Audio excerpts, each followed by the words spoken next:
Aí, galera, Skyline R33, plaquinha do Paraguai, olha que coisa linda. Vai fazer uma revisão aqui. Esse carro é exclusivo, hein? Esse carro é exclusivo. Olha que louco. Tá montando para drift esse carro, ó. Vão blocar ele, né? Vão soldar o diferencial do carro. Ele vai ficar rodando as duas rodas juntas. Olha que louca essa roda.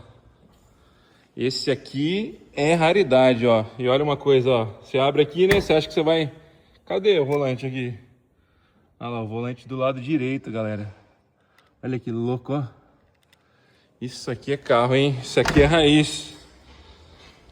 Olha que louco. Galera, vamos ver o ronquinho.